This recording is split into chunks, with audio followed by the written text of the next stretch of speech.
Assalamualaikum warahmatullahi wabarakatuh.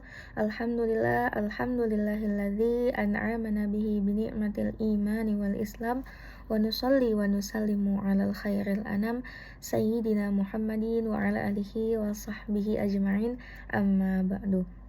Alhamdulillah, yang pertama-tama, yang paling utama dan yang harus diutamakan, marilah kita panjatkan puji syukur hadirat Allah Subhanahu wa Ta'ala yang telah melimpahkan rahmatnya kepada kita, baik yang berambut keriting maupun yang rambut direbonding, baik yang kurus maupun yang berisi. Alhamdulillah, syukur yang tak terhingga pada saat ini masih dilimpahi nikmat iman, nikmat Islam, dan nikmat sehat walafiat.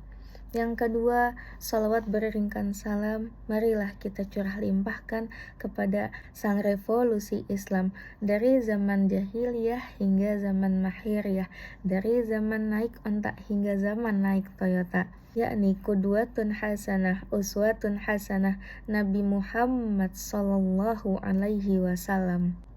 Abang, kakak, dan teman-teman yang dicintai Allah Subhanahu wa Ta'ala, berbicara mengenai nikmat Allah, ada dua yang harus kita ketahui sebagai hamba Allah Subhanahu wa Ta'ala.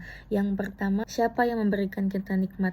Yang memberi nikmat yakni Allah Subhanahu wa Ta'ala. Allah lah yang berkuasa untuk memberikan nikmat, menambahkan dan mengurangkan nikmat kepada hambanya. Maka jika Allah berkehendak untuk menambahkan nikmat hambanya tersebut, maka Allah akan tambahkan. Dan sebaliknya, jika Allah ingin mengurangkan nikmat seorang tersebut, maka Allah akan mengurangkannya. Dan tidak ada satupun orang yang dapat mempertahankannya. Karena itu di luar dari kehendak kita sebagai umat manusia yang dhaif, yang lemah. Mengapa demikian? Karena iradatullah fauqa iradah. Kehendak Allah di atas kehendak dan keputusan yang terletak pada Allah Subhanahu wa Ta'ala.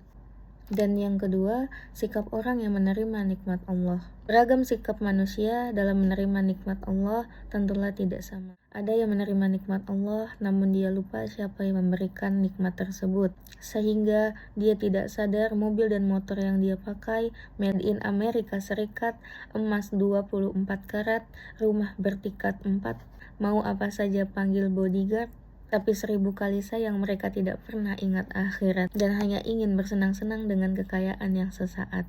Sebaliknya, ada pula orang yang menerima nikmat Allah dan dia ingat siapa yang memberikan nikmat tersebut, hingga ia senantiasa memberikan kalimah-kalimah dan ucapan rasa syukur, senantiasa berbagi seperti tetangga, saudara, dan teman. Maka orang-orang yang seperti ini akan ditambah nikmatnya oleh Allah Subhanahu wa Ta'ala. Seperti firman Allah di dalam Al-Quran, Bismillahirrahmanirrahim, wa idh ta'adzana rabbukum la in syakartum la azidannakum wa la in kafartum inna azabi lasyadid.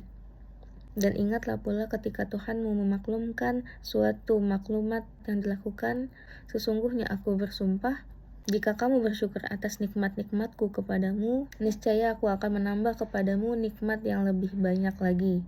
Tetapi sebaliknya, jika kamu mengingkari nikmatku, maka sungguh azabku sangat berat. Maka dari itu, marilah teman-teman semua kita bersyukur atas apa yang kita miliki dan yang telah Allah beri. Karena kita akan terus selalu merasa kurang, maka janganlah minta penambahan nikmat, tapi mintalah kelapangan hati dengan nikmat yang telah diberikan. Mungkin ini saja pidato dari saya. Kurang lebihnya mohon maaf. Kesalahan datangnya dari saya dan kebenaran datangnya hanya pada Allah. Zur maqala walatan zur man qala. Ihdinas siratal mustaqim. Summa salam. Wassalamualaikum warahmatullahi wabarakatuh.